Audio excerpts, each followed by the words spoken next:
Hello guys, May Homa. Kumusta na kayo lahat? Sana nasa mabuti tayo lahat kalagayan.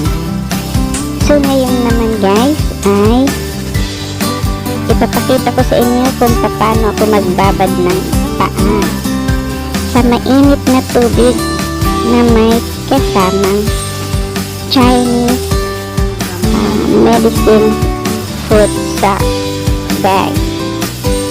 Ayan, nagsulit ako ng tubig. Lagay ako ng tubig sa container na lampas na itong buko. Welcome na dito. At nilagay ko yung gamot na pangbabad sa paa.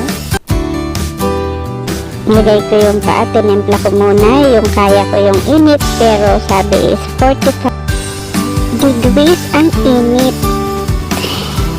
Ibabad ko siya ng 30 minutes, pero nakalagay pwede naman daw 15 to 30 minutes na ibababad mo siya.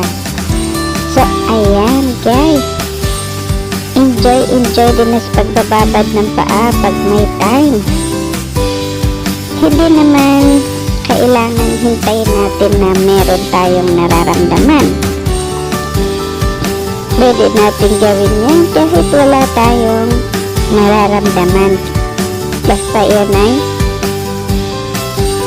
yung bago ka na matulog para tsaka yung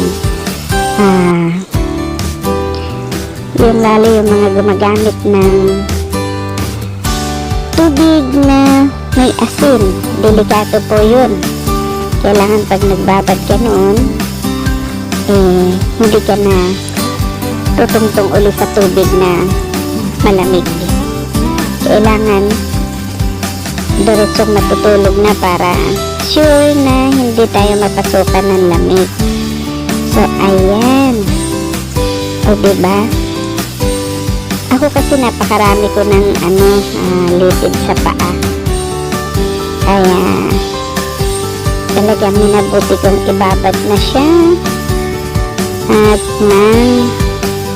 matanggal. Sana nga makatulong to, pero ayos naman kasi usually hindi ito yung first time, kaya alam ko yung sinasabi ko na malaki talaga yung naitulong niya. Pagkatapos ay natin ibabad, tuyuin agad, tapos lagyan ng lotion. So enjoy! Yan na guys.